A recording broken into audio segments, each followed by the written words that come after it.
সবাইকে স্বাগতম আজকে দুপুরের মিনি ব্লগে। তো আমি সকালের দিকে এসে পানি দেওয়ার প্রস্তুতি নেই, তো মেশিন স্টার্ট করে আমি বাড়ির দিকে চলে যাই।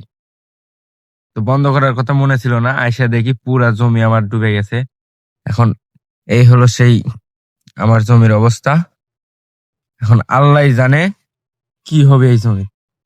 তো দেখা যাক, চারিদিক পানি কেটে দিচ্ছি, পানি বের হচ্ছে না। মানে আলের ধার দিয়া উঁচা জায়গা, তো শিকড় আছে, গাছ লাগানো ছিল আগে আল দিয়া, তো সেই কারণে পানি বের হচ্ছে না। তো তারপরও কেটে দিয়ে রাখছি, দেখা যাক কি হয়। তো ভাবতে পারি না যে মেশিন স্টার্ট করে বাড়ি চলে যাবো আর এসে এরকম পরিস্থিতি দেখবো। তো তারপর আলহামদুলিল্লাহ, দেখা যাক আল্লাহ কি করে। আল্লাহ যা করে ভালোর জন্যই করে। তো আমি টেনশনে নাই, যেহেতু আল্লাহ রিজিক দিছে, তো অবশ্যই রিজিকের ব্যবস্থা আল্লাহই করবে। এটা নিয়ে আমার কোনো সমস্যা নাই, কোনো টেনশন নাই। তো যাই হোক, এই দেখো পানি পায়া এদিকে আমার কালাইয়ের শাক। ও তোমাদের তো বলাই হয়নি, এটা কালাইয়ের শাক বুনেছিলাম। তো কালাইয়ের শাক কত সুন্দর হয়েছে দেখছো পানি পায়া।